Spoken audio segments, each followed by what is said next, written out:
Yeah.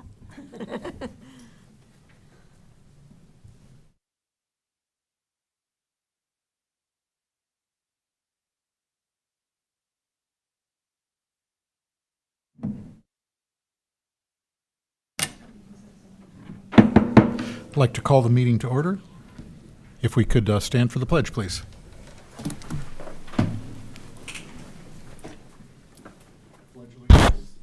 Flag of the United States of America, and to the republic for which it stands, one nation, under God, indivisible, with liberty and justice for all.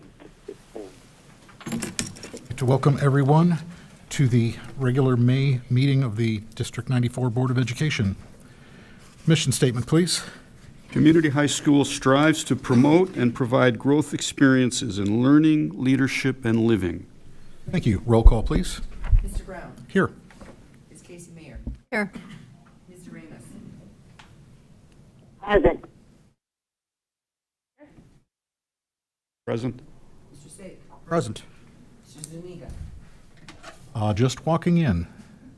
Timing. Giovanni, say present. Present. Okay. Thank you. At this point, are there any additions to the agenda? Yes, I'd like to have a description of the board president's role by our board president.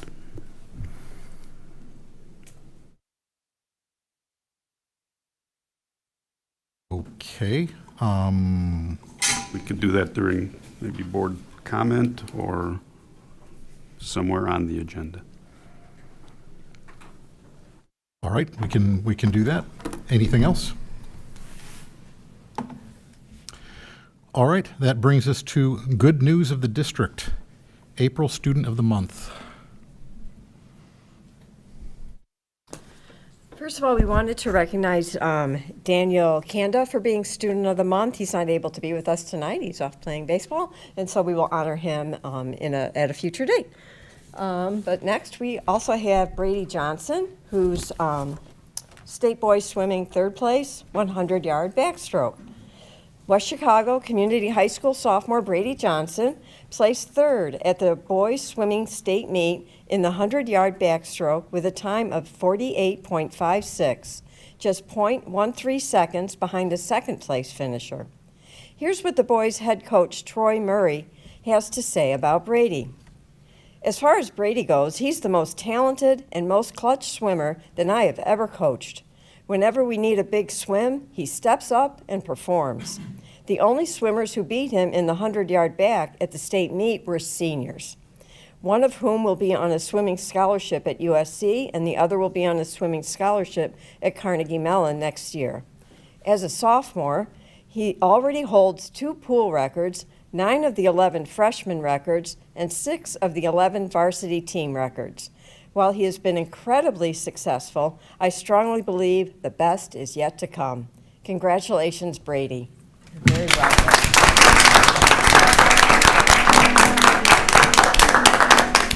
Congratulations and well done. All right, that brings us to public participation. This is the portion of our meeting where any member of the public can address the Board of Education on any topic.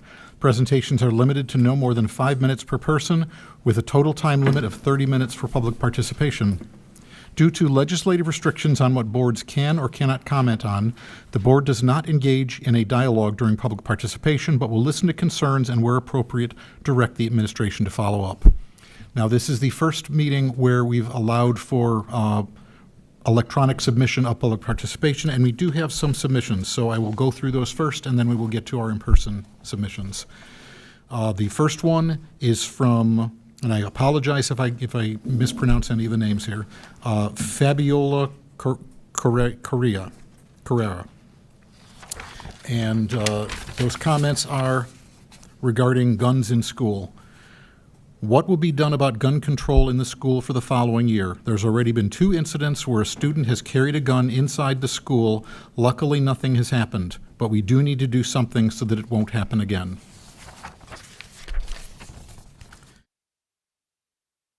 Comment number 2 is from Cheryl Moore.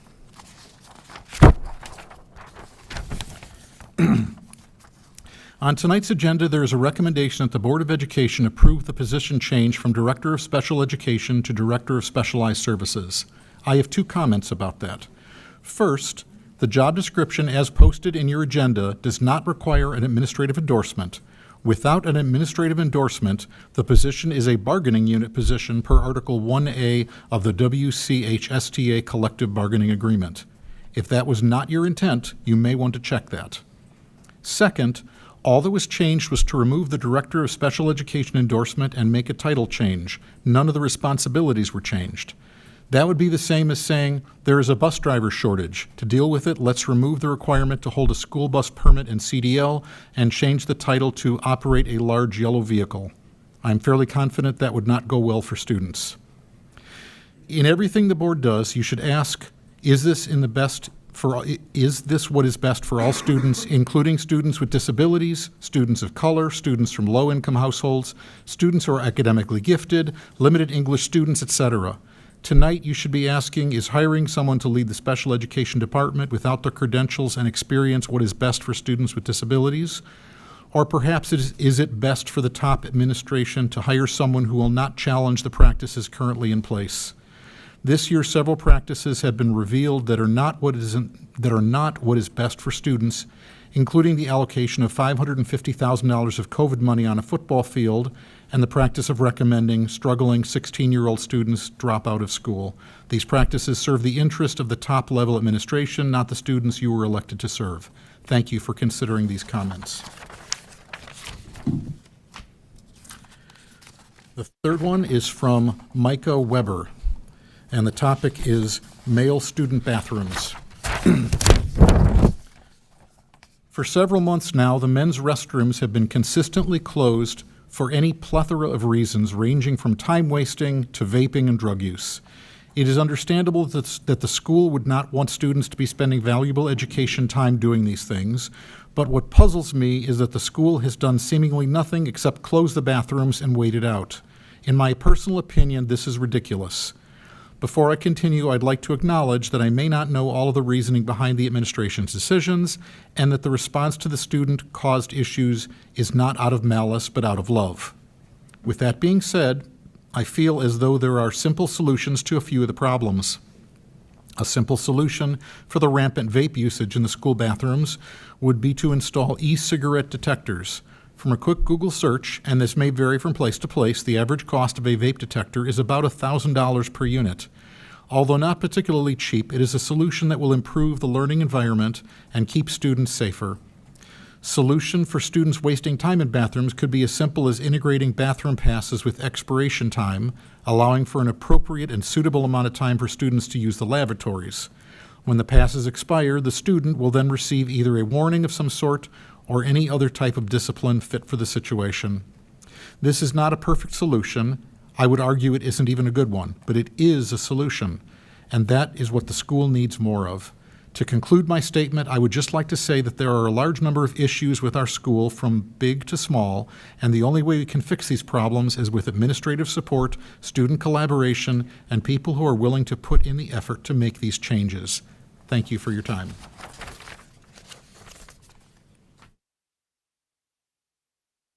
The fourth one is from Julieta Alcantar Garcia, and the topic is weapons in high school.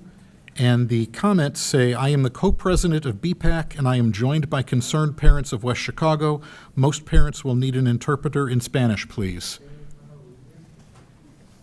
So is there people regarding this issue that wish to speak? Yes, I am Julieta Alcantar Garcia. I am from the BPAC co-president of this committee. We are the Bilingual Parents Advisory Committee, and many of our parents have communicated to us their concern about these guns coming in, what is going on, and we would like to know what is going to be. Are we going to wait until a third time to do something effective? There's many concerns, and I would like to have the fellow moms and BPAC members speak. And some of them will need a Spanish translator. Profesora, ¿puedo ayudar a interpretar?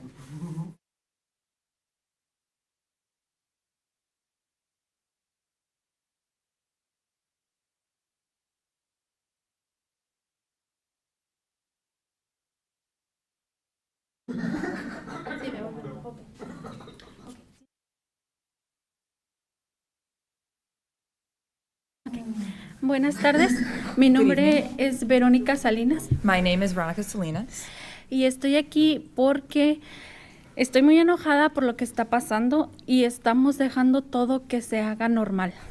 and I'm here because I am angry about what is happening.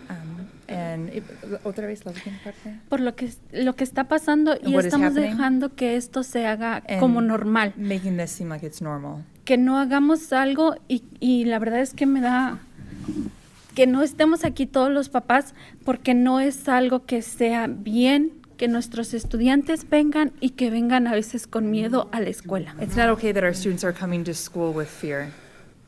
And that's why a lot of us are here. Tengo solo una hija que va en esta escuela. I have just one daughter who goes to this school. Mi hijo viene para el año que entra My son will be coming next year. y estoy muy nerviosa para que él venga, que mis dos hijos estén aquí en un lugar que se supone que tienen que estar I'm very nervous. seguros, My two children will be here in a place that is supposed to be safe.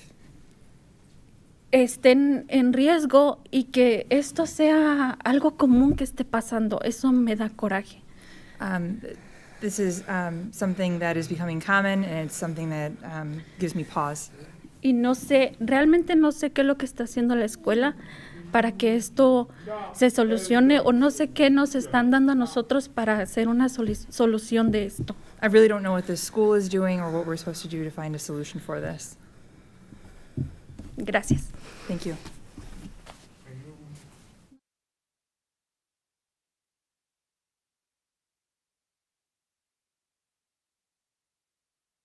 Okay. Mi nombre es Liliana Medina. My name is Liana Medina. Yes. Liana Medina.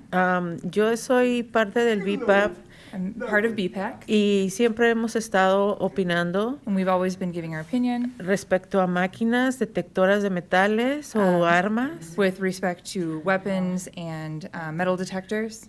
Yes, porque lo que dijo la compañera tiene razón. What my colleague said is right. Yo también tengo una hija aquí, está otra por venir y eso es como preocupante tener a los estudiantes con esta situación que está pasando. I have a daughter who's here and one that will be here, and it's worrying to see the situation that's going on. No pueden estar nuestros estudiantes tranquilos sabiendo que todavía pueden ingresar armas con esa facilidad o que se siga manejando drogas o cosas de ese tipo porque tenemos que tener un ambiente tranquilo, saludable para nuestros estudiantes. Our students can't feel safe knowing that there are drugs in the school and the possibility of weapons coming into the school. It's important for us to make a secure environment. Y esto se está haciendo como algo tradicional porque no nomás es aquí, también en la middle school está pasando esto. Entonces, tenemos que hacer algo y necesitamos el apoyo de ustedes también. And so this is something that's becoming common, including in the middle school. We need your support in solving this as well. Okay. Muchas gracias. Okay.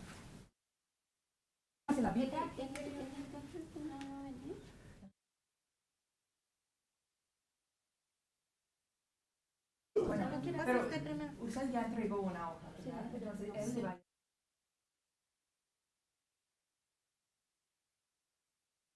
Entonces, ¿se puede decir como una frase a la vez? Okay. Sí. Bueno, Mi nombre es María Villalobos. María Villalobos? Okay. My name is María Villalobos.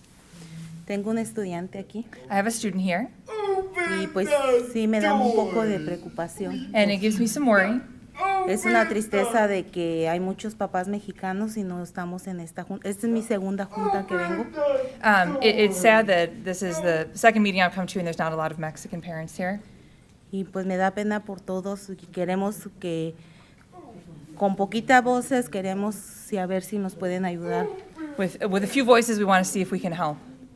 Y es una tristeza, ¿verdad? Pero quisiéramos saber si nos podrían ayudar en esto porque It's very sad. We want to see if you can help us with this because la mayoría de tiempo están los hijos aquí con ustedes. the majority of the time, the students are here with you guys. Nosotros nos salimos a trabajar y es una tristeza.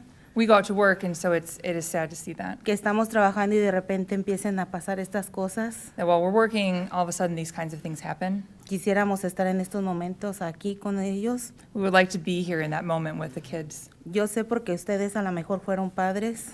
I know a lot of you are parents as well. Antes a lo mejor eran otras cosas más tranquilas que ahora, o a lo mejor era lo mismo. Otra vez que quiere que pasen cosas O más sea, que tranquilas. como antes, a lo mejor ellos tuvieron un tiempo tranquilos. Before they had a more calm time here. Ahora es muy diferente todo. Now it's very different. Y es una tristeza que por una persona puedan pasar 1000 cosas, And it's sad that because of one person, 1,000 things can happen. como las anteriores, como muchas escuelas que han pasado, es una tristeza todo eso. Like many schools who have experienced this sadness before. Y quisiéramos que ojalá que se mejorara un poco más, And we hope that it will get better even more. porque viene mi otro estudiante también para acá. Because my other student is coming here soon. Ya salió uno de aquí One is already gone from here. y pues ahora sí me preocupan porque ya son 2 más. Yeah, and now I'm worried because there are 2 more. Muchas gracias por escucharnos y disculpen por Thank you for listening to us. y les deseo una feliz noche. Gracias. And then she wishes you a good evening. Thank you. Muchas gracias.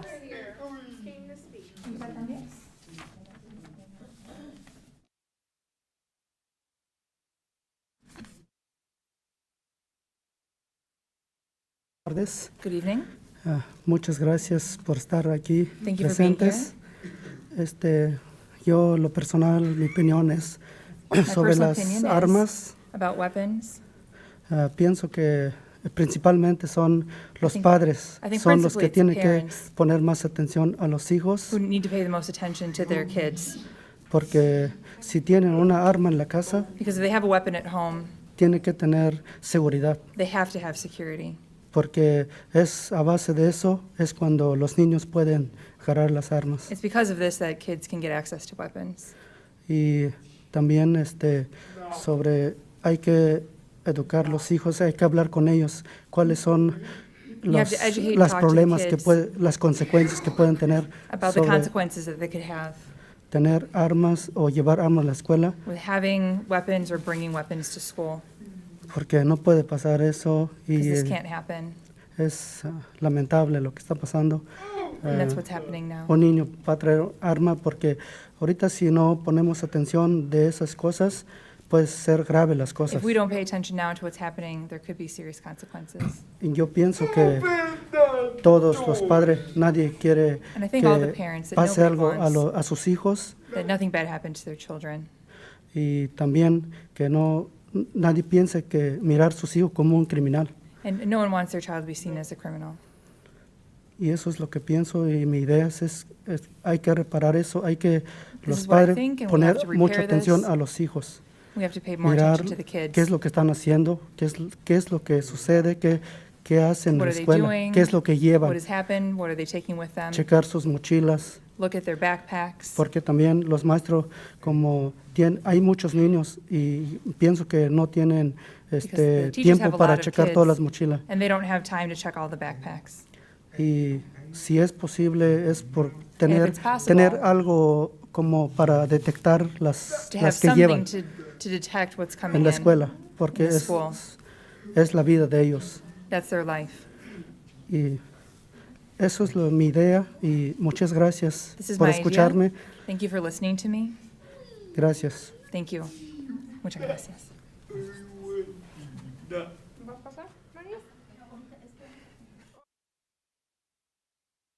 So, pardon me, I had to bring my son. He has autism, and I couldn't leave him at home. But please, let's take into consideration everything that the fellow parents said. I thank you for interpreting. That was very nice of you. I can do it, but I would love someone else to put the words into the parents' mouths, not me. We just had a massacre in Buffalo, New York. It is so sad that this continues. It's a norm now. It's a norm. And can West Chicago be the town that says, not here? Not here? They've been in twice, Fortunately and God willing, nobody got hurt. Please, let's do something together because it's about you guys too.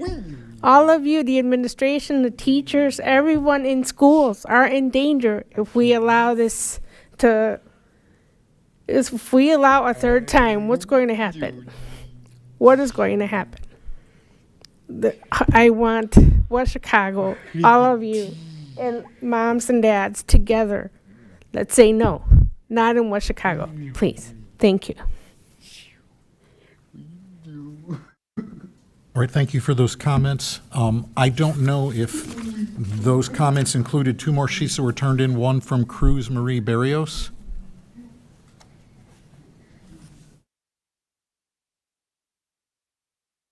Hola, buenas tardes. Good evening. Ya me conocen, Cruz María Barrios, You know me, Cruz Maria Barrios, parte de BPAC. part of BPAC. Ahora escribí aquí lo que me gustaría que me escucharan I would like you to listen to this. y que también no nomás se me escucharan, que se pusiera algo en acción. You put something into action.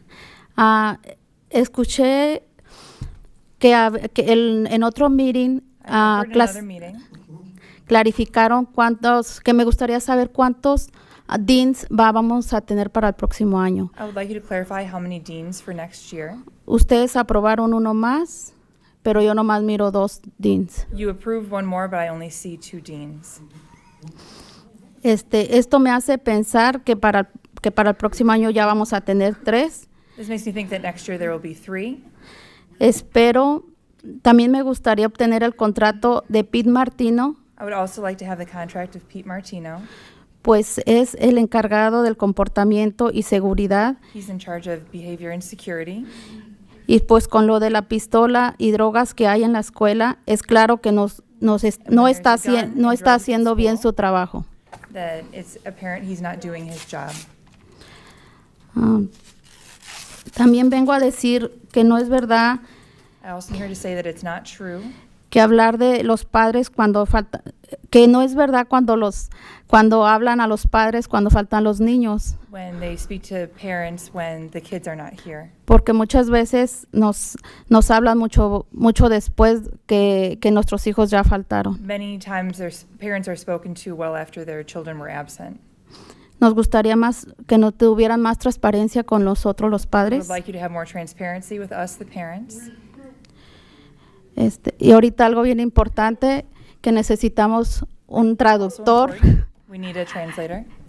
Aquí somos la mayoría padres hispanos que no hablamos el inglés. We are majority parents here who speak Spanish, who don't speak English. Aquí anteriormente tenían un traductor, ahorita no ha llegado. And in the past you've had an interpreter and he's not arrived. Pero cuando tenemos reuniones aquí con el principal, And when we no have tenemos un traductor. meetings here with the principal, we don't have a translator. El que hace la traducción es el señor del Real y él no es un traductor. And the gentleman who does the translation is Mr. Del Real, and he's not a translator. Y bueno, muchas gracias por escucharme Thank you for listening to me. y aquí nos estaremos mirando próximamente. We'll see you Gracias. here watching. Thank you. Muchas gracias.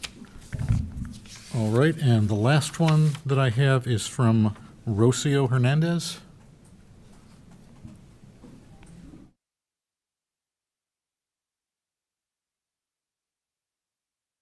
Buenas noches a todos. Good evening to everyone. Ya somos viejas caras conocidas. We're familiar with one another. Bueno, el principal motivo del que estamos The main aquí, reason that we're here, algún grupo, creo que hoy se sumaron 2 o 3 más. 2 or 3 Y more. así como se here. están sumando, espero que se sumen muchas más. I hope many more will gather. La principal inquietud es, The primary concern, siempre se los he dicho, you've always told us. y algunos piensan que soy grosera o lo que sea, pero la verdad no me importa. Estoy peleando por algo I'm fighting for something that que está perjudicando a los muchachos y en específico yo tengo una hija aquí. and I have a child here. Yo se los dije una vez, I told you once before. estaban esperando que llegara alguien con una pistola. Afortunadamente no disparó. Pero ¿qué más Someone te came están with a weapon, esperando? And luckily they did not shoot. ¿Qué más están esperando? What else are we waiting for?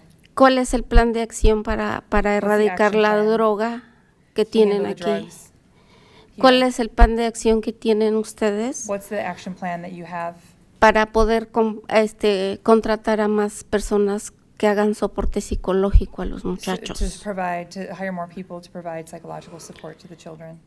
También como la señora Barrios, And like Mrs. Barrios, pido que hagan público I ask you to make y public nos extiendan una copia de las give us a funciones copy que hace aquí Pi Martino, of what Pete Martino does here, porque por lo que se ve el señor no está haciendo lo suyo, because from what I can see, he's not doing anything y here. que sobre todo clarifiquen And todo overall, that you clarify en cuestión racismo, desigualdad the y todo issue eso. of Tomen, racism and inequality. si se oponen a ustedes a contar, de un 100%, un 85% son muchachos hispanos.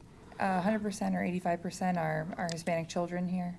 Y sobre todo que haya muchas more than más anything, atenciones para los muchachitos que se están drogando. We need Y todos more ustedes support for saben kids who are quiénes taking son, drugs here.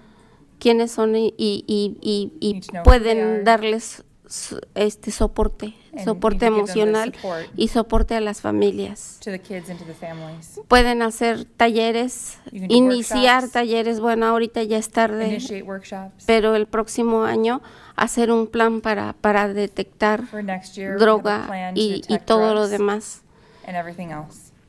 Eso es todo. Muchas This is gracias. all. Thank you. Muchas gracias. Right, thank you all for your comments. That brings us to reports and information. Superintendent's report.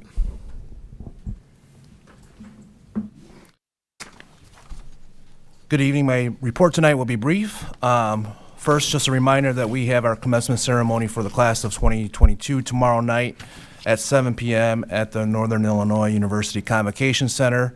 At table, you have your parking pass, tickets, and wristband for entrance into the Convocation Center.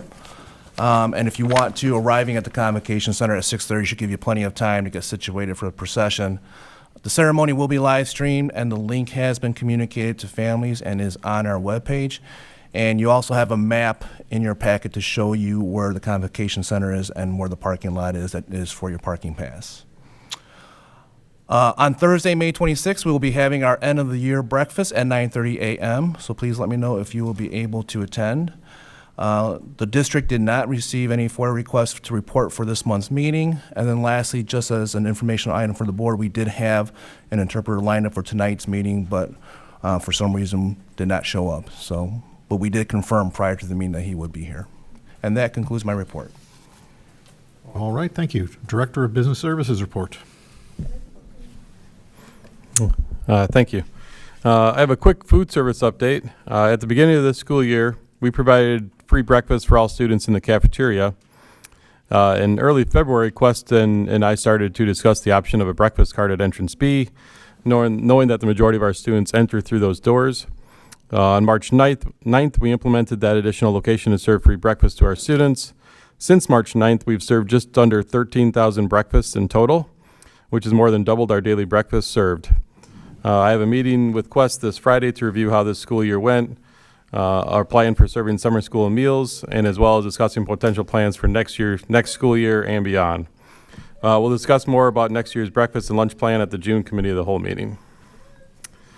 And then with the tentative budget, with the anticipated revenue and adjustments to expenses such as transportation and those expenses directly related to the ESSER grant, an amended budget is being reviewed tonight. The draft of the amended budget will be posted tomorrow for a public display with the intent of having a public hearing at the June board meeting to approve the amended budget. After approval, we'll submit to ISB. The main changes in revenue included an increase of $1.5 million to corporate personal property replacement tax and an increase of $318,000 to the evidence-based funding, an increase of $210,000 in state transportation funding, and then a decrease in the federal funding due to changes in the ESSER grant in the amount of a combined $2.3 million between the education and the operations and maintenance funds. The main changes in the expenditures include adjustments of federal funding for the ESSER grant and an increase in special education transportation. ESSER is reduced by the combined $2.3 million in the education and operations and maintenance funds. These ESSER funds will now be allocated to the FY23 and FY24 budgets, which will be shared with the board when the ESSER 3 amendment is finalized. As a reminder, this amendment will include recently approved student support initiative stipends, FTEs, HVAC improvements, as well as an offset for free meals for next year. The special education's transportation expense line increased by $144,000, mainly due to Sunrise Transportation not being able to cover all their routes, so other transportation had to be scheduled with other vendors. With the need to build up the operations and maintenance fund balance, much of the unanticipated revenues were allocated to this fund. If you recall, after the construction project was completed, this fund balance was a bit below the recommended level that we would like to have on hand for emergencies. Additionally, based on the draft facility plan that will be presented to the board in June, we still have plenty of needs throughout the building which will need to be addressed in the next 5 years. It's unfortunate that much of this revenue came in the last month or so, which makes planning for anything difficult. Rest assured, project planning for next summer has already taken place. Most other line items stay close to its original budget. That concludes my report. Thank you for that. And that brings us to Director of Human Resources report. All right. To start, I'm proud to share that District 94 has again met Tier 3 of the Wellness Program with the Educational Benefit Cooperative, which results in the return of 0.25% of the district's annual premium for each tier. We've already received a check for over $8,900 for Tier 1, and we're expecting checks for Tiers 2 and 3 by the end of June. This money not only funds all the adult wellness activities throughout the year, but this year the Wellness Committee dedicated close to $20,000 of those funds as a medical insurance rebate to all employees, which was warmly welcomed by staff. We have every intention of continuing this program in the coming years and making sure that those funds continue to directly benefit staff members. Speaking of benefits, open enrollment is now underway and will remain open through May 27th. We heard from the board and from staff how important education would be this year on the different benefits that we offer. And so there have been a number of flexible opportunities, including an on-demand virtual presentation, an in-person session, drop-in Q&A during lunch periods, and even just this afternoon we had a Spanish language and technology support session, which was very well attended. Switching gears, the board has likely heard or has some awareness of House Bill 1167, which provides public school employees who are fully vaccinated against COVID-19 with paid administrative leave if the employee or their school-age child must be excluded from school due to COVID. I shared information with staff about this leave and how it compared to the COVID leave that we already had available under our letter of agreement, and then offered them a process by which to request the retroactive leave back to July 1 and the return of sick leave. In total, an additional 8 staff members were granted that retroactive COVID leave, and we continue to apply House Bill 1167 as appropriate to current absences from work. At table, you'll find a few items from me, including an amended personnel report, a revised job posting for the Director of Specialized Services, which I'll reference when that item comes up later in the agenda, and my recommendation for miscellaneous wages, which we will discuss next. All right, so now I'll ask you to please reference the miscellaneous wages memo that was provided at table. Each year, the board approves miscellaneous wages for temporary and seasonal positions. And tonight, I would like to share recommended changes for 22-23 that will then be brought back to the board for approval at the June 21 regular meeting. So you can see on both sides. One side will kind of give the rationale. The other side will actually show you the changes to those recommended wages for 22-23. The first and most substantial change is to the daily substitute rate. As you're well aware, the sub shortage has had a significant impact on our district. We anticipate this will continue to be the case again next year. I'm recommending an increase to the daily substitute rate from $24 to $26 per period, with an additional loyalty rate of $28 per period after 15 days of subbing and $30 per period after 30 days of subbing. The goal here is not only to be regionally competitive, but to incentivize our external subs to work more days in our district.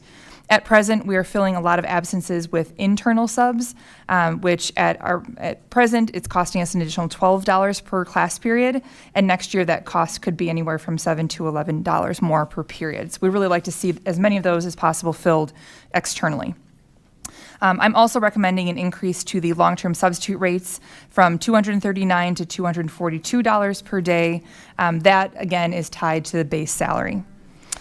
Next, I'm recommending an increase to the non-certified substitute and program support rates to $13 per hour, and student and seasonal employees to $12 to $13 per hour in order to remain competitive and in compliance with the minimum wage increase in January of 2023.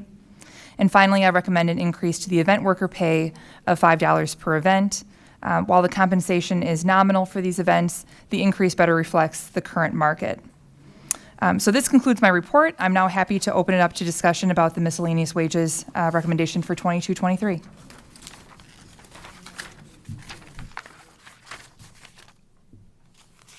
Are there any questions or comments regarding that? What's the overall impact based on our typical number of hours for all these various workers and things? We've had a couple of really unusual years, so making projections was obviously a bit difficult as a result of that. When we look at the event workers in particular, the increase would be no more than $5,000 with the recommended increase of $5 per event. For substitutes, it's really difficult to say. Again, I think the idea here is to shift from using so many internal to external subs. We know that our certified staff are maxed out. We've been asking a lot of them, and it's difficult to fill with internal subs. We know that's a lot to ask. And also, it's more costly for the district. So I would anticipate that this new structure, we would hope that this new structure would actually reduce costs for subbing. So the potential for the extra money for workers might break even against the internal subs versus external subs, I think? I would hope, again, it's difficult to project. We had such an unusual couple of years with the increase in subbing needs because of COVID. Difficult to know what next year is going to look like in that landscape. Assuming that it's something similar, then yeah, I would anticipate those costs would offset. Again, it'll really depend on the workforce as well. You know, we do need to continue to increase our sub pool. I think we were fortunate this year that we were able to stay above water. There were a lot of districts that were not as fortunate as us. And while we've tried to show our subs appreciation in a lot of ways, I do think that having an increase to their compensation and that loyalty rate for folks who spend more days in our district instead of, you know, choosing to go sub in other districts where they would be, you know, equally as qualified, could be a great benefit for them and for us. Do we have an electronic sub sign up like We do have a 33 does, system. like ASAP or?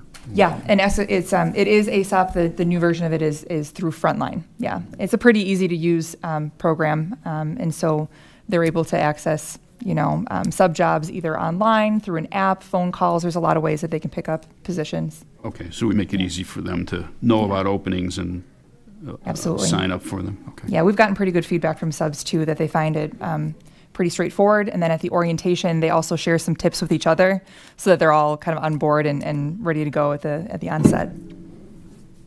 We have like a sub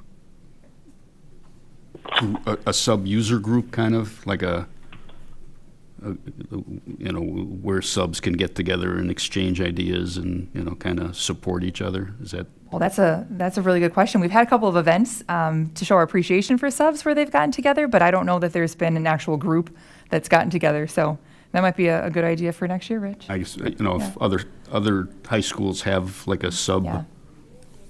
group, I'm thinking Yeah. like, you know, the Harley group or, you know, Unix users group or something. Oh, and a lot that of our people subs, can feel like they're part Yeah. of something, even though they're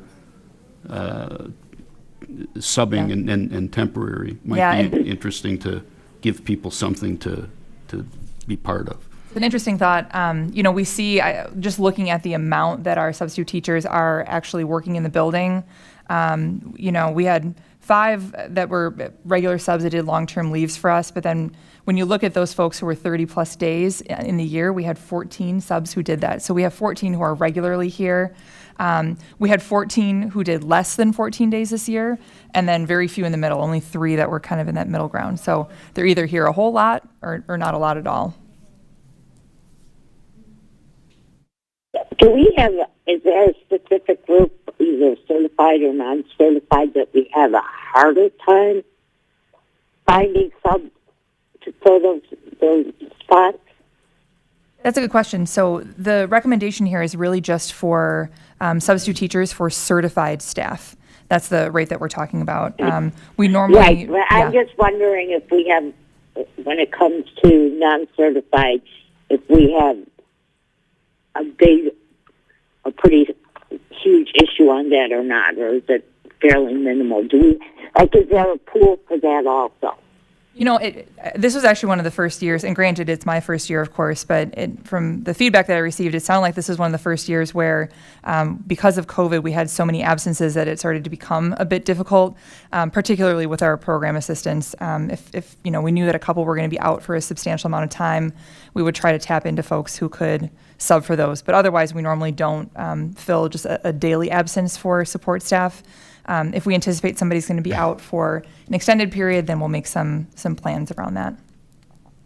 I was just curious because often back at SAFA, that was a huge issue that came into play. So I was curious how we ran into it.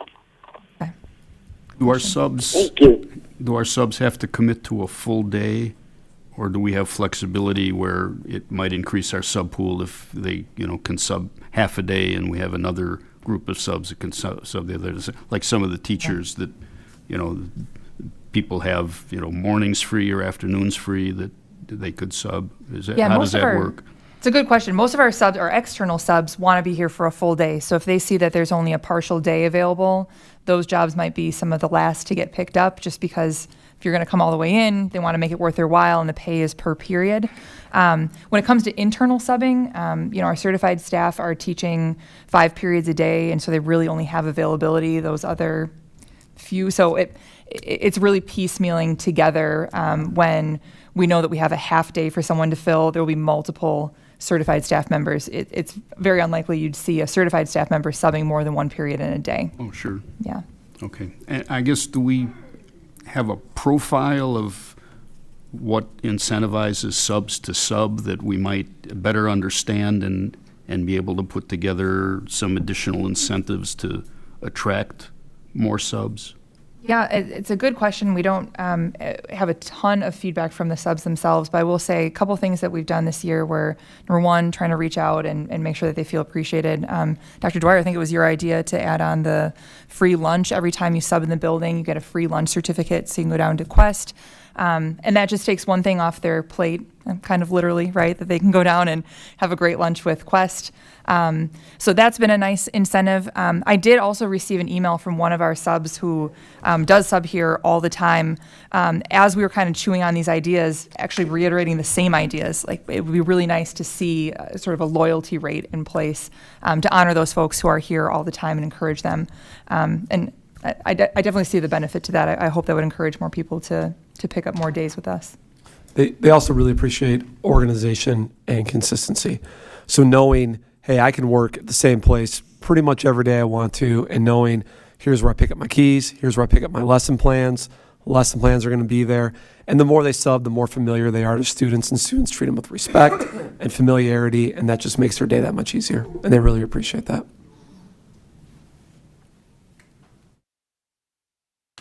Any further questions or comments regarding the proposed miscellaneous wages? All right, then, that brings us to principal's report. Good evening. Last night was Senior Honors Night, and for the first time in 3 years, we hosted the event in our auditorium, which was fantastic. Wonderful celebration of an awesome senior class, and it was wonderful, and thank you to everybody who was there. Step-up days. I want you to know that we just completed our 8th grade step-up days with students from Lehman Middle School today. We had half of them yesterday and half of them today. Great to see the future Wildcats put a lot of great information into their hands and also continue to further their transition into high school here at West Chicago. And speaking of middle school articulation, an update to the board, we will now be hosting Lehman Summer School this year, starting in late June. They are doing some construction. They had originally worked with Wheaton Bible, but that kind of fell through, so now they needed the space, and we were happy to accommodate our largest feeder school here. Additionally, you may have noticed a lot of increased traffic around Wood Street tonight, and you will again on Saturday night. We are allowing Benjamin Middle School tonight and Lehman Middle School on Saturday to use our track facilities to host some large middle school track meets.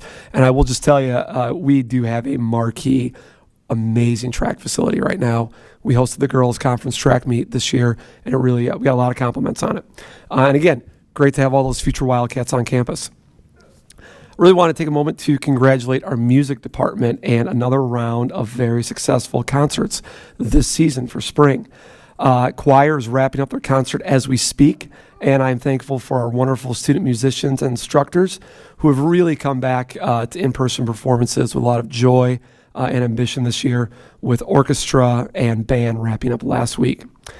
2 weeks ago, we had an amazing performance of Little Shop of Horrors by our drama program. They do such a wonderful job with all of the productions, put so many on every year.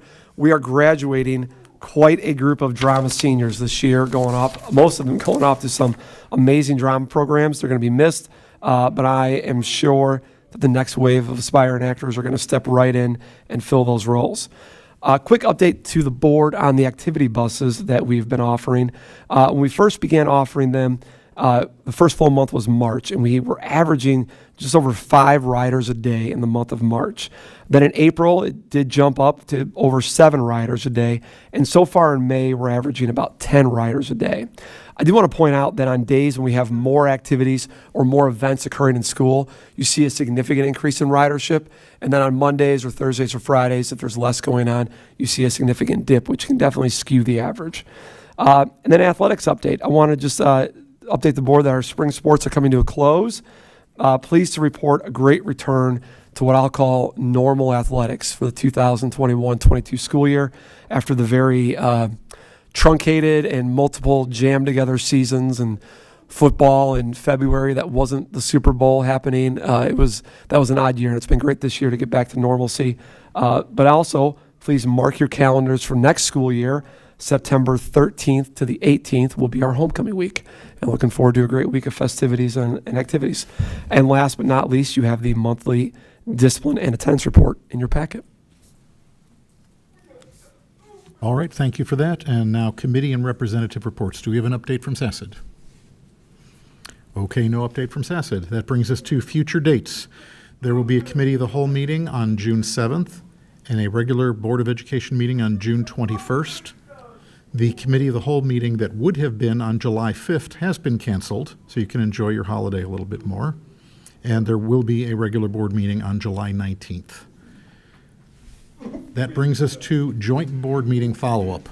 This is an opportunity for any comments or feedback from our joint board meeting, what are feelings of how it went and everything, just general observations. I'll start and throw a couple things out there. One thing that did impress me, some of the statistics that showed not just that freshman year is so critical, but that first semester, the level of criticality of that first semester of freshman year, and that really highlighted for me the intense need for the smoothest possible transition.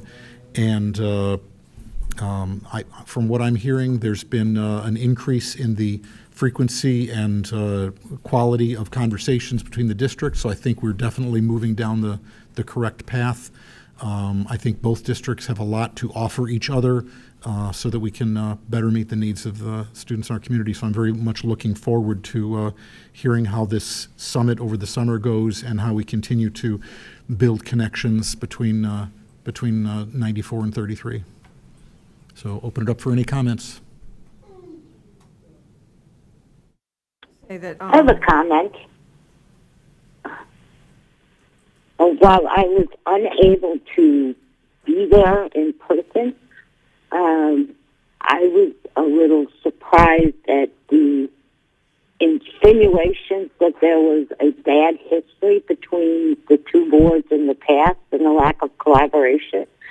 And unless my memory serves me wrong, as long as I've been on the board, there was a tremendous amount of collaboration with meetings at least a couple times a year between all of the boards, or at least once with all of the feeder districts, and a couple times separately with each individual. And in fact, there were a few years where the board presidents met once a month, And in the past, the D33 board president and myself did presentations on collaboration and how we work together and other topics, both at the Illinois IASB conference and the National School Board Association conference. So we have a history of working together, and it kind of was a surprise to me that there were comments made as though that never occurred. So just a comment that knowledge is power, and we should research things before insinuations are made. Thank you for those comments.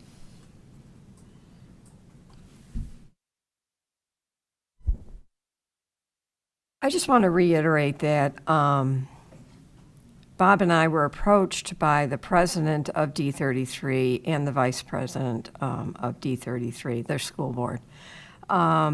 They had concerns, and they wanted to meet with us so that we could work together and discuss our needs, their needs for the students. That was the whole purpose of this. We obviously can't speak to everything that's happened in the past, but the goal was to be more collaborative. It's been a difficult few years. We can all agree to that. And if that's part of it, that's part of it. All I know is the goal is to look to the future. And that's a perfectly good goal, and that was always our goal in the past, doing the same thing. So I have no issue whatsoever with that. That was not what my comment was about. It was other comments that were made that sounded like this had never happened. And I know their board is also doesn't have that a long history. Many of the people that did work and sit in meetings in the past are no longer on their board either. So boards do change, and you need to keep refreshing that, and that's absolutely a positive thing. Now, it's not a criticism about coming together and meeting. That is what we should be doing, and always has been what we did in the past, at least up until the last 2 years when nobody could do anything. So that was all my comment was about, but not about what we're doing now and going forward. I think those are very good things and goals to have. Any other thoughts or comments? I just would like to ask a question, and Will and Moses, you probably will know the answer to this. It's just a basic question. Do the IEP people meet before the 8th graders come? Like for individual students, like do they get together to develop transition plans for the students from 8th grade to 9th grade? Yes. Okay. Yeah. All right. Ongoing, starting in the fall and moving through the year. Their fall of their freshman 8th grade year. Oh, of their 8th grade year. Oh, yeah. Okay, all right, good. That was just a question I had. Okay, all right, thank you. Significant and just, transition planning. Also, to clarify, if you're talking about the transition plans for students with IEPs, a lot of it also depends on the dates of their annual reviews. Okay. So try to coordinate that because the parents are there, and it takes a lot to coordinate those meetings. And there is a legality component to it. And so that's when the timing of it occurs to have that transition plan. Okay. Yeah. But it's not like they're in one plan and then all of a sudden No. everything's brand new? No. Okay, all right, good. Th- That was just a Those question plans I transition had. over, yes. Okay. A lot of intensive work to make that happen every year. All right, thank you. And then you've got the summer meeting going on, and then Correct. we'll just be notified of that afterwards? You'll just give us an update on that? Correct. Okay, Yep. all right, excellent. Thank you, I appreciate it. Yep. I just want to add that I definitely think there were many takeaways from that night, and how important it is for us to communicate with our feeder districts, afford some continuity in the transition into high school, as well as the collaboration that I think goes without saying how important that is. One thing that I think that we are being proactive instead of reactive is definitely the step-up day. I thank you so much for that, because I think, especially for District 33, who is where the biggest population that feeds into our district comes from. But all of our feeder districts. I think that's important, and I was very fortunate, and like I said, there were many takeaways from that night. Thank you. I also want to comment that I thought it was great collaboration, and like doing the posters really showed that there's a lot of people that were on the same page, same ideas about helping out the students, which was really awesome to see, because I know when we got the posters we talked about in our table, a lot of the same ideas were already written down. So that was just really awesome to see that we have the same intent, same goal to help out the students in our community. So.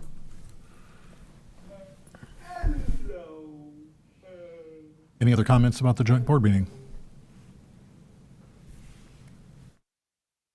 All right then, hearing none, that brings us to board retreat. This is something that came up as a suggestion at the last meeting, and there were also some possible dates that were thrown out as possibilities from the IASB folks. None of those dates in June are workable for everybody, so that would not be an option in June.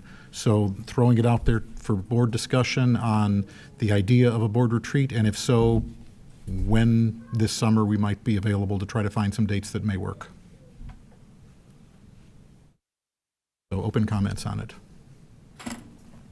I feel like we definitely need at least one, maybe more than one board retreat, and I guess as soon as we can schedule it to meet everybody's needs would be my suggestion.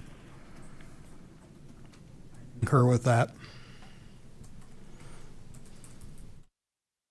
Board retreat isn't punitive, it's constructive. We should look at it that way. The fact that we're thinking about a board retreat doesn't necessarily mean that there are major problems with the board, but there's opportunity to improve the way we service the district.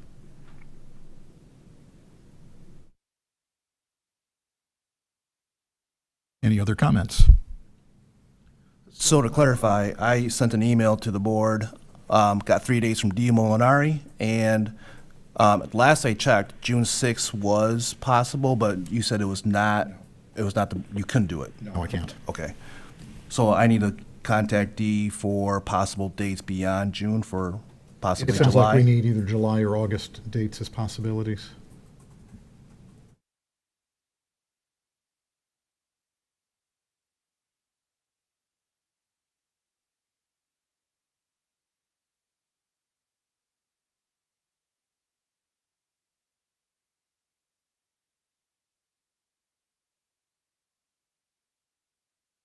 All right then, that brings us to open comment by board members. We'll start with Rich, which you brought up. Kind of caught me off guard, was not expecting to be questioned on that tonight, but just my initial response in terms of what are the, I think, how you phrase it, the duties of the board president, or what is the purpose of the board president? Roles, duties, okay, however you want to describe. I guess my initial take on describing that would be servant of the board, works with the superintendent with input from the board members on creating the agenda for meetings, keeps the meetings on track according to the agenda and flowing, ensures that all voices are heard, and if necessary, acts as the public voice of the board. So that's kind of my initial response.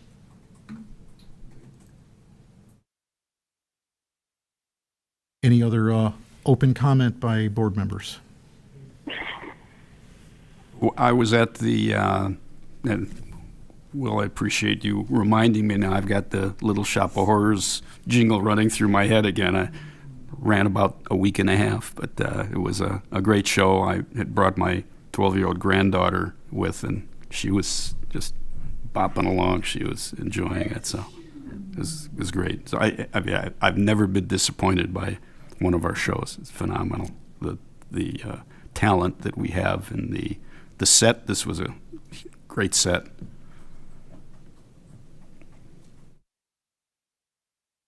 Any other open comment by anybody? All right, hearing none, that brings us to future issues. I think it would be good if we can have some kind of a presentation and discussion regarding weapons, policies, issues, responses, that sort of thing, especially given the recent events and the public interest. So that would be a good thing to have maybe as soon as the June Cal meeting.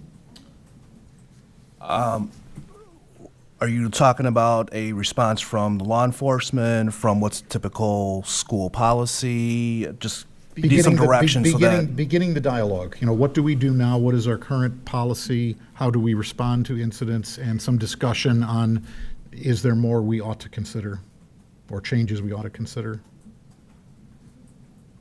And are we talking about guns specifically? Because weapons could, based on the school code and our handbook, there's a wide range of definitions for weapons. Did you want to include the whole thing, or is this specific to guns? Certainly guns is the most recent issue, but you know, a student could bring a knife or another weapon just as well as they could bring a gun. And I think we've definitely hearing some public concern about how are we making sure the school is safe. So I think we can maybe start digging into that. May lead to different places, but maybe we need to start digging into that topic. I think that's a good idea. And Moses, maybe you didn't see my last email to you because it was kind of later in the afternoon, but we exchanged some back and forth a little bit on that too. I think just starting with what do we currently do? You know, because I don't always know all that, and maybe going to the handbook is the answer, and maybe the parents don't realize that that's a good place to start too. So I think just a kind of a refresher on what's our current policy and what do we currently do? How do we handle situations the best way possible? Are there areas that need improvement? Maybe so, maybe not. Kind of as things happen, then that's when you kind of re-look at things and see maybe little cracks or something where things could be improved upon. I think that's kind of all that we are looking for, and it might be a good opportunity for parents to hear as well. So, I think it would be good for us to look at what works and what doesn't work from hearing the parents' comments. It seems like, you know, everybody thinks, well, put metal detectors at all the doors and that'll keep the guns out. I mean, I'm sure there's research that says that does or doesn't work. It would be good to get local, state, national experts to talk about what you can do and what helps, rather than just say we'll try and do everything. We have go through every kid's backpack as they come in the door. I mean, we don't want this to wind up like a prison. So there are things that make sense. There are things that maybe don't. I don't know that there's any silver bullet that would keep every weapon out of school, but there's certainly a compromise between what is effective and what is not, and then how much effort it takes and what's worthwhile to do, and have that available so when parents are concerned, they can look at that and go, okay, they're doing these, they're not doing these because they don't really contribute to safety or anything like that. But the fact that we've gone through all of these things, considered them, thought about them, gives us the credibility that says we're concerned about safety, we're concerned about your students, and here are the things that we're going to do and why. It might be not just to bring something to the board, but maybe in the fall, thinking about, especially in light of how many parents we had today, and not just our district, but other districts that have had gun issues recently, and the preponderance of those all over the place. It is scary, and it might be something that we had a parents' night and had the police come and talk about things parents could do, things to watch for their kids, open it up to the students for them to hear, and then talk about how we try to protect the kids too. But it impacts everybody, and I think this is definitely something, having police involved is important, but once again, knowledge is power. Sharing with parents how to keep an eye out, too.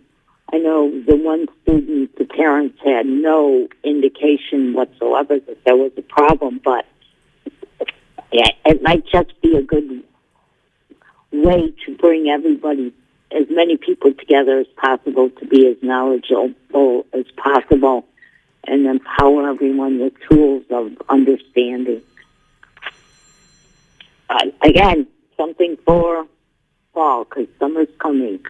Not the time. Any other future issues any board member would like to bring up? All right, hearing none, that brings us to consent agenda. Does anyone wish to remove any item from the consent agenda?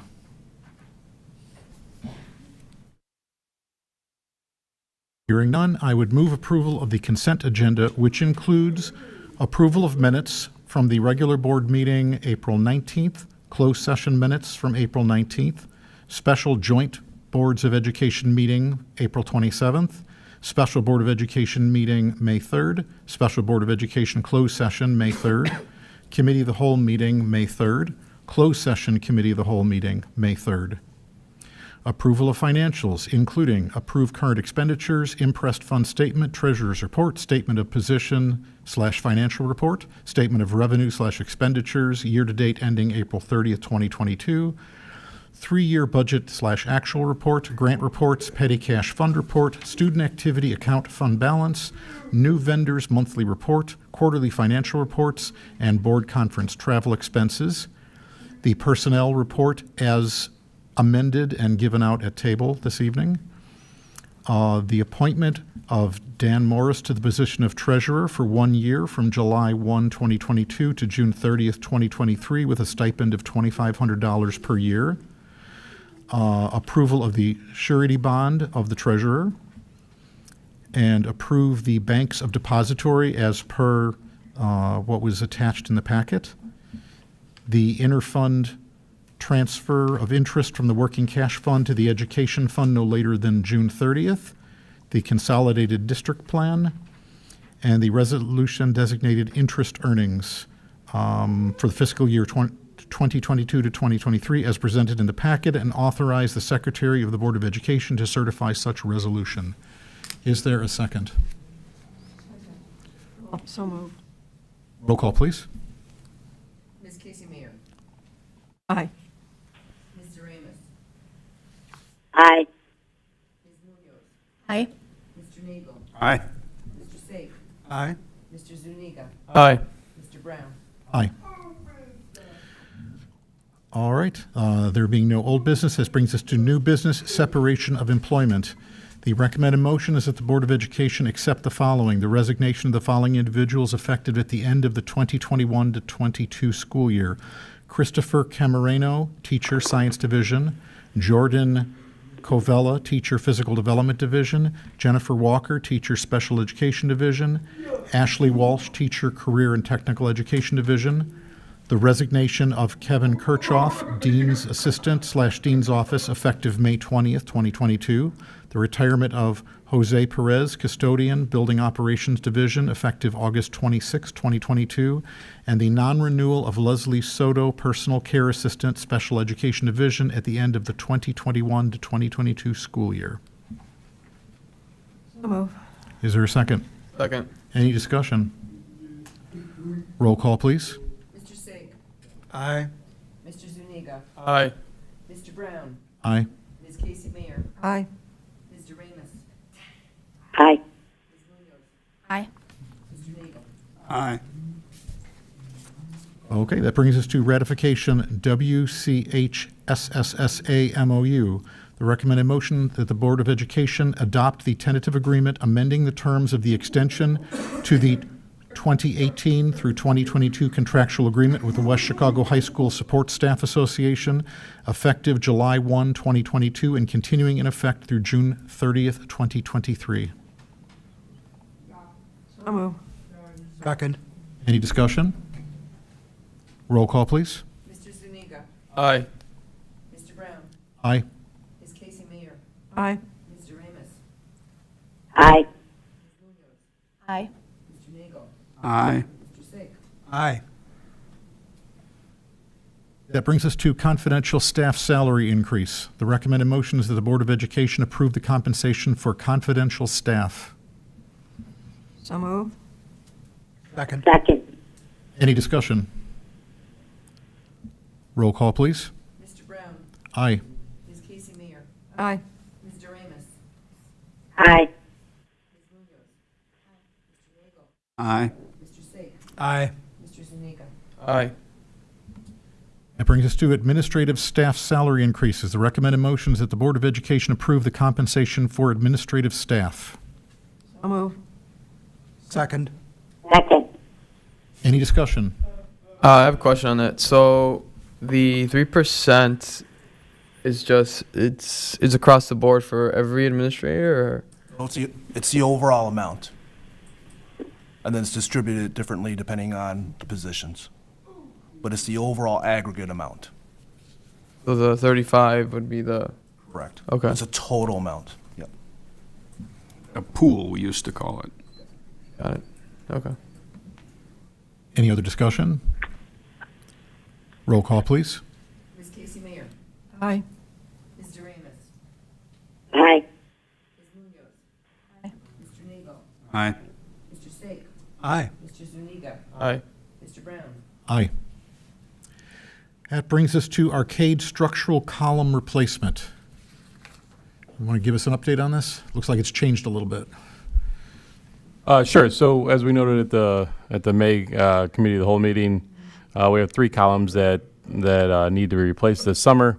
We've contracted with Integral for work already this summer with our HVAC units, and so we're basically underneath the allowance of that contract. We're going to have Integral change out those columns over the summer at a cost of $61,017. The recommended motion is that the Board of Education approve the replacement of 3 columns in the arcade using Integral Construction, Romeoville, Illinois, in the amount not to exceed $61,017. So moved. Second. Any discussion? And those would stay there as infrastructure if we did something else in the arcade? Likely? Yes, we would. If we replace those columns as we start to look at other options for the arcade, we would obviously have to either work around those or adjust those, change or keep them as is. Depending on what we come up with for the arcade, there's lots of different options. Right, but those would stay structural? Correct. Most likely. Yep. Okay. So we're not going to tear them down in 2 years, basically, what you're No. saying? Correct. Any further discussion? Roll call, please. Mr. Amos? Aye. Ms. Munoz? Aye. Mr. Nagel? Aye. Mr. Sake? Aye. Mr. Zuniga? Aye. Mr. Brown? Aye. Ms. Casey Mayer? Aye. That brings us to driver's education car lease. The recommended motion is that the Board of Education authorize the Director of Business Services to enact a lease for a new vehicle for driver's education at the term of 36 months, not to exceed $300 per month with a $5,000 down payment. So move. Second. Any discussion? Roll call, please. Ms. Munoz? Aye. Mr. Nagel? Aye. Mr. Sake? Aye. Mr. Zuniga? Aye. Mr. Brown? Aye. Ms. Casey Mayer? Aye. Mr. Amos? Aye. All right, that brings us to flooring entrance A. The recommended motion is that the Board of Education approve the proposal for flooring replacement with Consolidated Flooring, Addison, Illinois, in the amount not to exceed $270,147, including demo and installation of the flooring. So move. Second. Any discussion? Gordon, is part of that damage because of the flooding we have in that area occasionally? This is all just flooring that was going to be, it was an alternate on the original construction project. And so it was just old flooring that we're looking to replace. I don't recall any flooding happening in that area. We had some flooding by couple of sea. years ago. The flooding C, was we at had C. flooding that way. Oh, that's, Yeah. this is, This is okay. A. Any further discussion? Roll call, please.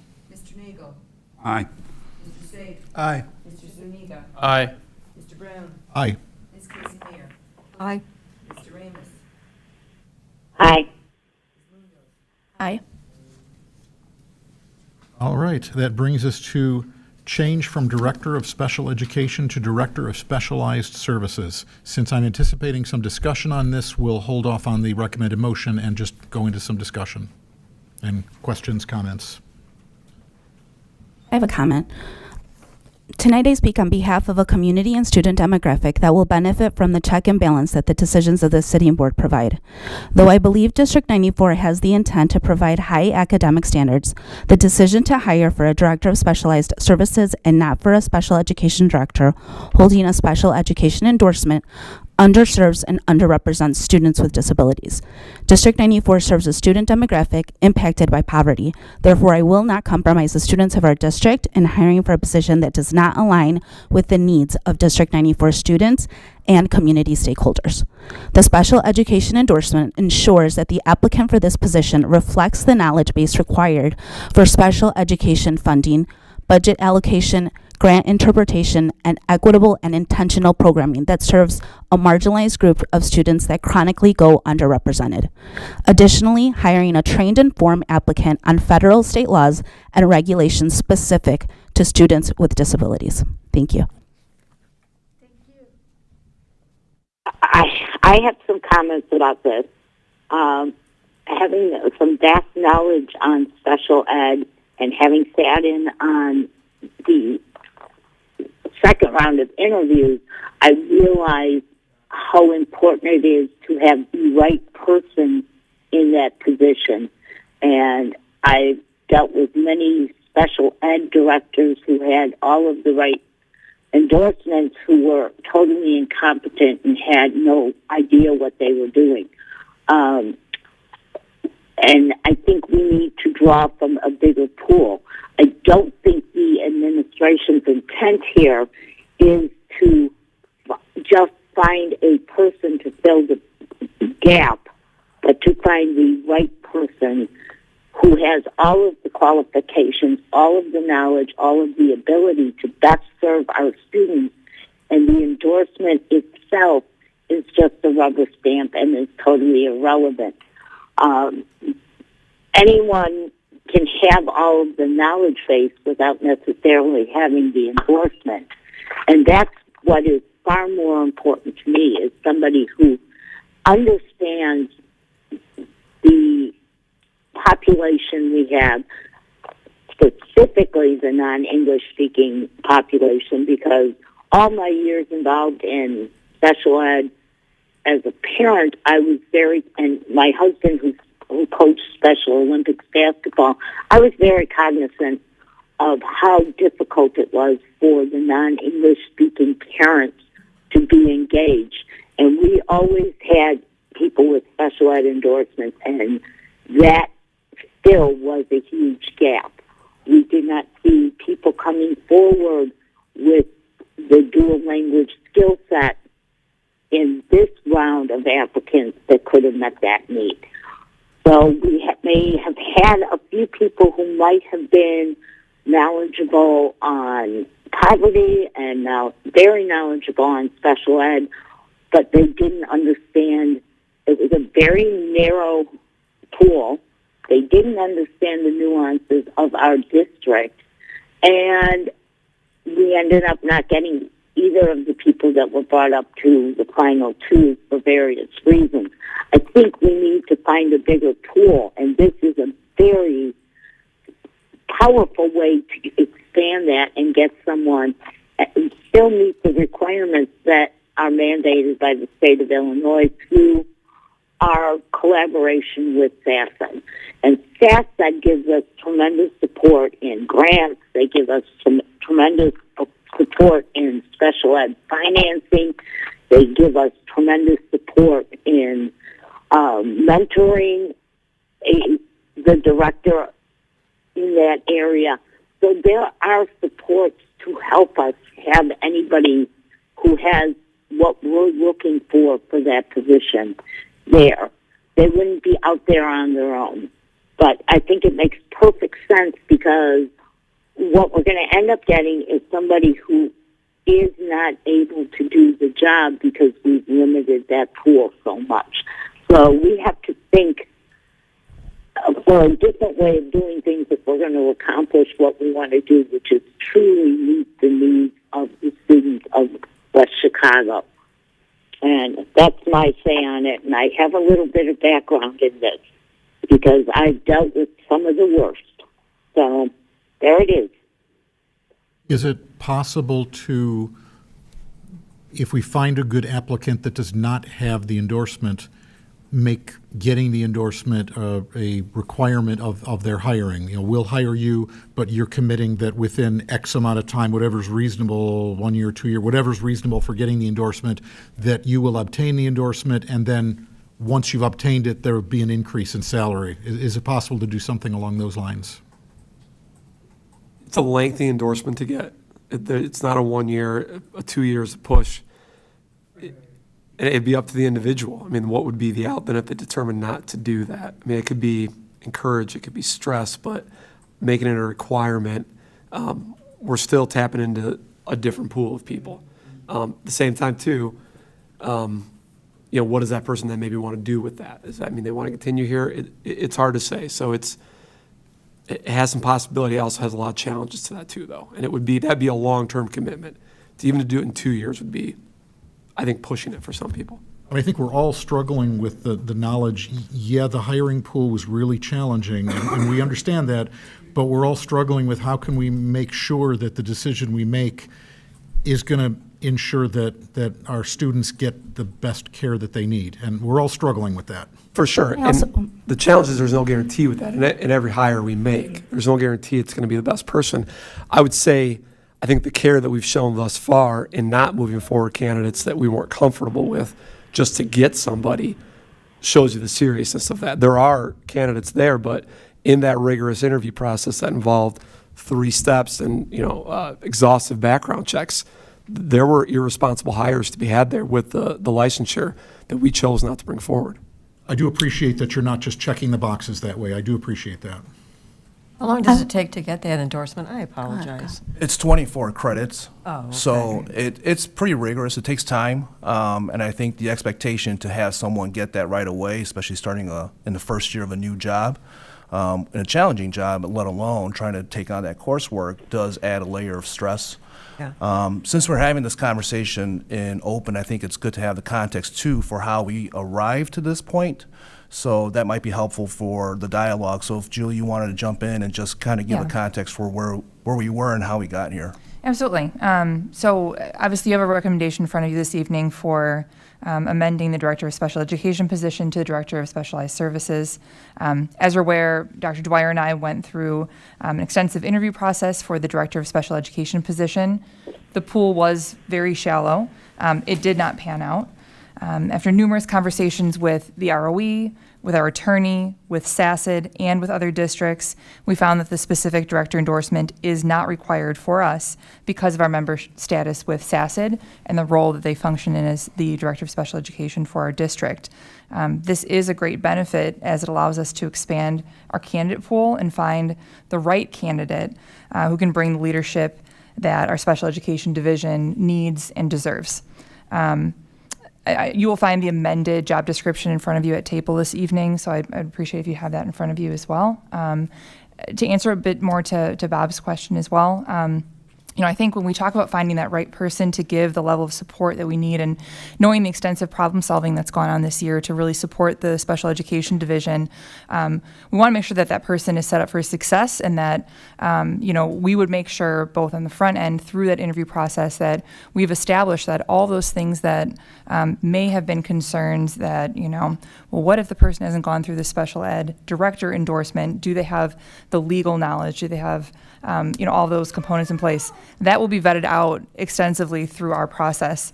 And then on the tail end of that, we also want to make sure that this person can focus fully on this position, knowing what a large and critical role that they play. And so to me, that would be a bit concerning to then add on their plate also you have to do this. By no means will we be discouraged from encouraging them to go in that direction, but I think, making that another prohibitive factor could be difficult for us.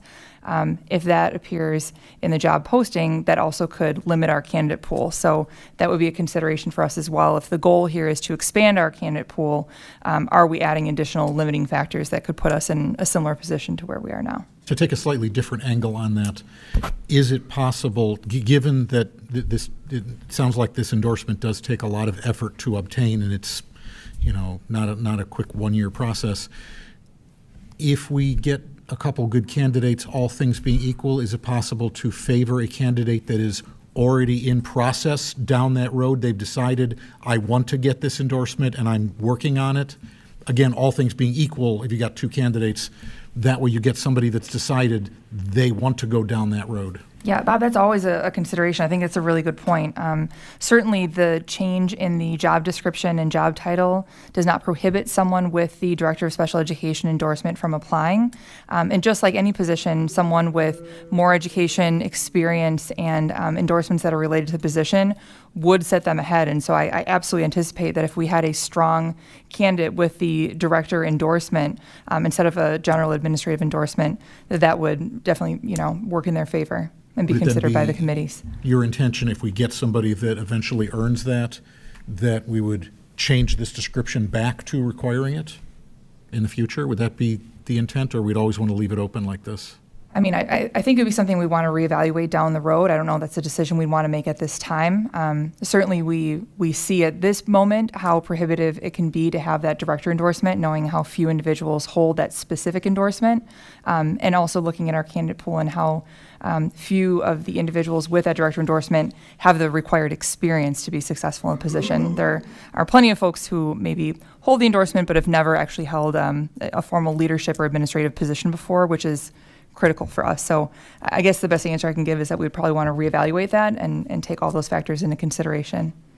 The labor market it's at a low right now for a variety of reasons. And Dr. Chang, I believe, updated the board going back to the previous calendar year about the number of just administrative licensures Illinois is issuing. It's a quarter of what it was when I first got my administrative license.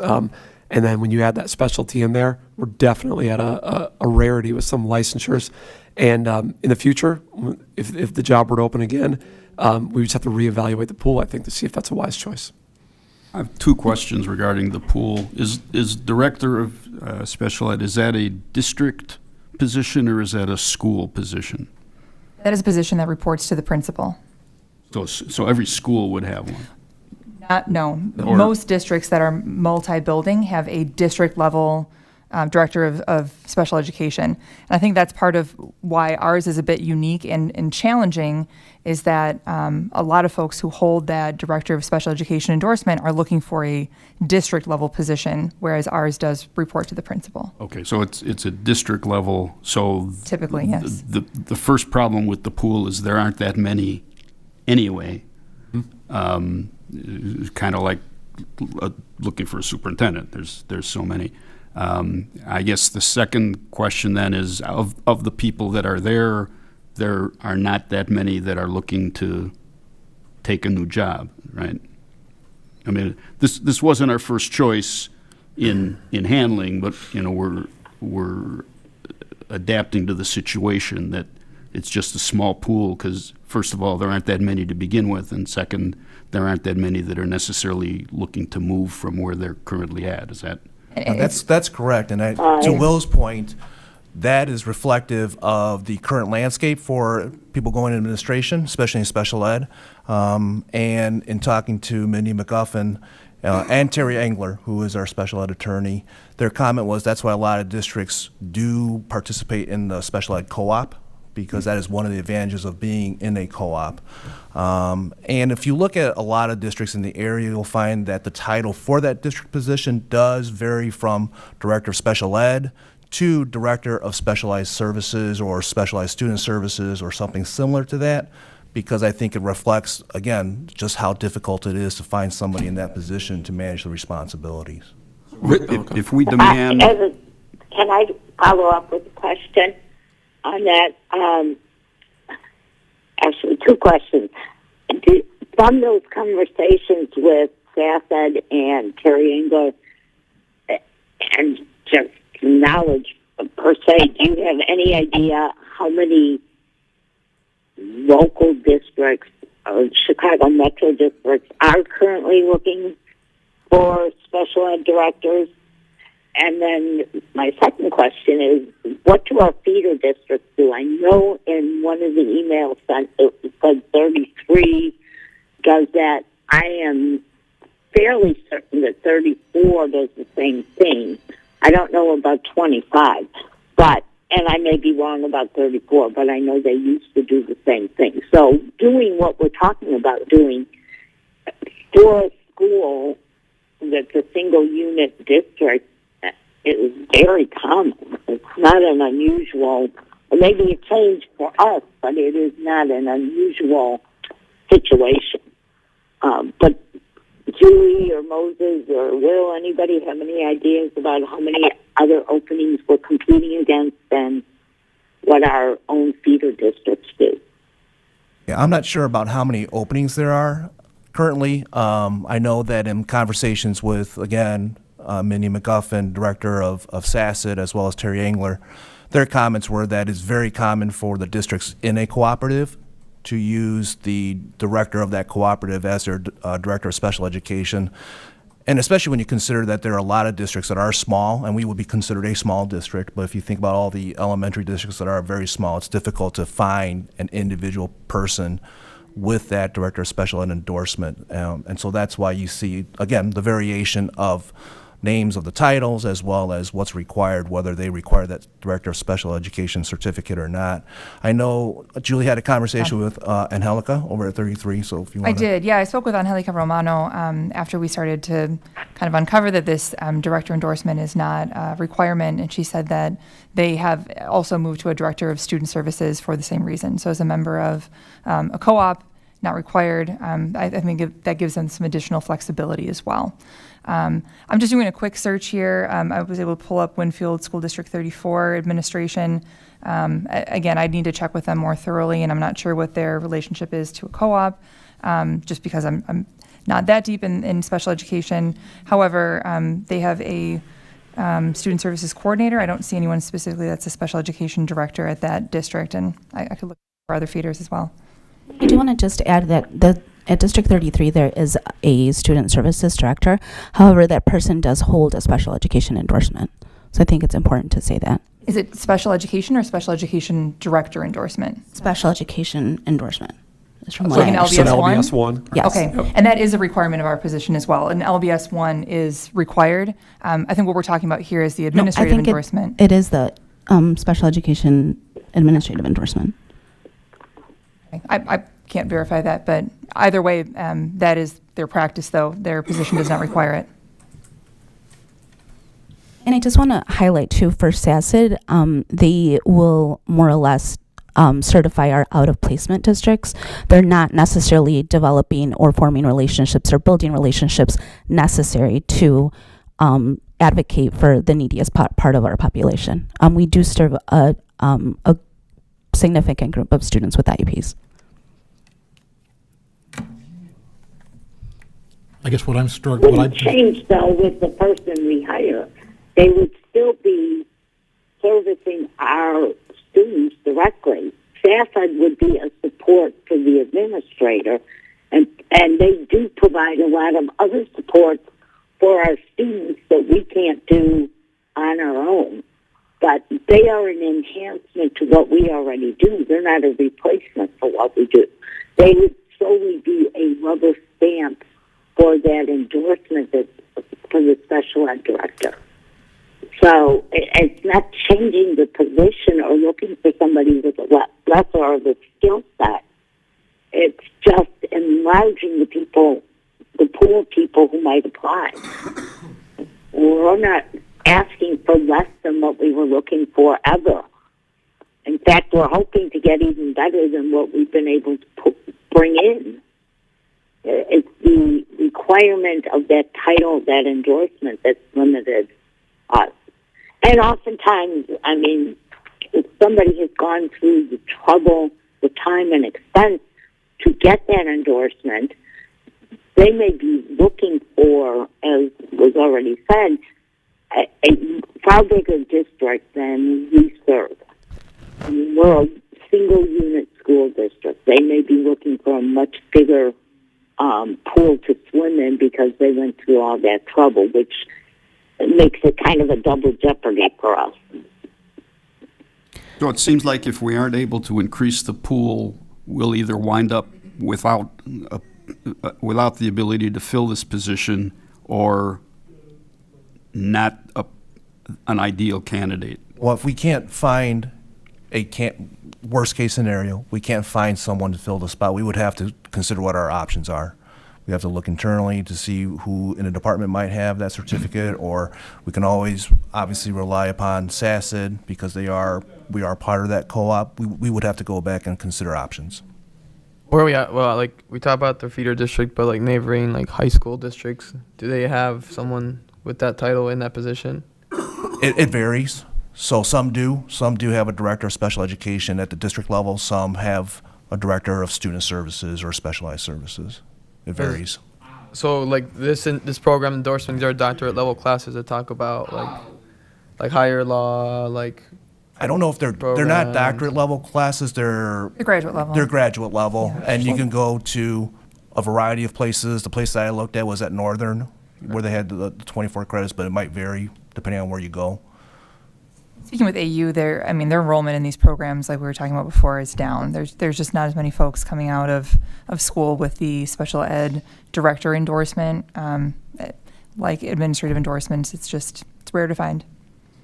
To put a point on Mr. Nagel's question from earlier, I did have an assistant director reach out about interest in the job months ago, or when it first posted, and then in realizing that the structure, it is a building level position, and that it would be actually a step backward in a lot of ways for that person, then their interest obviously was no longer there.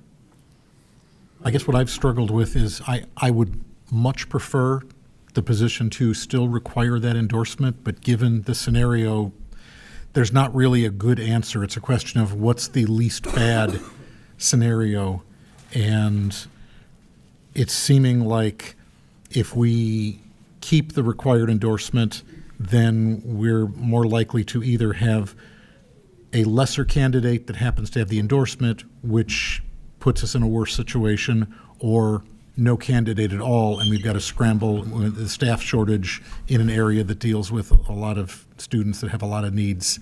So it's something I'm struggling with, but it seems like we may not have much alternative but to remove the endorsement and get somebody good, maybe, hopefully somebody that is committed to working on getting the endorsement down the road. One more thing I'd like to say, seeing as how we've discussed disproportionality at the table before, I just want to say that I'd rather us maybe open up a conversation on, expanding the position, at least in financial compensation, to broaden our pool of candidates and viable candidates of interest. You're suggesting that we're not offering enough money and then that would increase our I mean, pool? this just sounds like we're cutting corners to me. But I don't think that people know beforehand what the pay would be. Not listed in the job posting. Yeah, so I don't know if that piece would help. It would help in the end if we had a candidate and there were choices, for them. They're like, well, this place is offering me this, so that it might help in that end, but the job is just posted with the description, correct? There's no salary. It just shows that it's regionally competitive. Oh, okay. That's all Sounds it like says that about is how salary. we lost our ideal candidate The with other thing salary. in talking, even Well, I'm saying going that because we into did that lose those candidates based on conversation salary. is Considering the difference in the districts, we are not a school district that has 4 high schools and 10 grade schools. We are a single unit district, so we have a limited capacity. If you hire a position for that position and increase the compensation to try and compete with the multi-unit districts, then you have to look at raising up every single administrator's pay scale in order to compete too. So, you can't just take one position and say, let's throw some more extra money at it. And Penny, I truly would love to do that with special ed, because believe me, that is dearer to my heart than just about anything. But the reality is we are a single unit district with a single unit district budget, and we have to keep a balance there. So we have to trust our administration that they are coming to us with a recommendation that will give us a wider pool and help them find people that will absolutely fit what we need in this district, because they know it so well. They're not taking shortcuts just to fill the position, but if we don't fill the position, we are in serious trouble of doing exactly what your concerns are, which is not providing the services needed for a very needy population, the most vulnerable population. And to me, this is one of the most important positions in the whole district, because these are the kids that are left behind so many different places. And high school is the most critical point, because once they're out of there, they're done. There's very little support coming in other ways for them. So this is really, really important to me. But I think this is the way to trust our administration to find the absolute right person to do that. And having sat in on the second round of interviews and heard the conversations post-interview, I have no doubt at all that that is exactly what everybody was trying to do, is find the right person for D94. And it isn't defined by an endorsement. It isn't even defined by their background. It's defined by the heart that they're bringing to the table. And that was what I saw in Herb. And if I sit in on any more interviews, I'm going to be there being that conscience also for those vulnerable populations, because that means everything to me. I think the easy thing for administration to have done would be to hire one of these directors with the endorsement and say, we've got a person, we're done. I think it shows their commitment and their understanding of the critical nature of this position, especially with our special ed history, to get the right person and to go above and beyond just hiring somebody that came in with 3 people in the pool. They clearly have a motivation to get the right person to fill the job so that we have the best services and support for our special ed population. I trust that they know what they're looking for and that they'll pursue with the bigger pool the right person. Agreed. And just to kind of go along with what Penny was saying, we may find in the long run that we maybe need to pay a little more, who knows, but we will find that as the process moves along. And again, we're expanding the pool. We're not necessarily saying don't hire a director, but we're giving you more to work with to find the right person. In waiting a little bit longer, how much that hurt us, like in terms of like next month? It would be devastating. We need to get this process moving now so we can bring a recommended candidate in June so that they can begin on July 1. So we're ready to hit the ground running as soon as we get the green light. You don't want to hire somebody that's going to resign from a current position in the summer. If we don't move now, we won't have a director for July 1. Well, we should have moved 2 weeks ago. Unfortunately, we didn't have viable candidates. So we've already lost some really critical time. We need to get moving on this. And if we want to do something stupid like nothing or stick to that endorsement, and that is what it is. But I'm telling you, that is abhorrent, an absolutely abhorrent idea, on top of being horribly negative towards what we're telling our administration, is that they have met, they have talked about it, they've gone through interviews, they have tried to hire people. We hired our administration because they know what they're doing. Now let's trust them to do their job. And I have no doubt personally that every single one of these people has the best interest of the students of West Chicago in mind. So that's why they're there. Let them do what they're supposed to do. Lastly, I just want to say we are a single school district, but we are a single school district that serves students that are in poverty, that have many barriers, and I feel that this just adds one more. Any other questions or comments on this topic?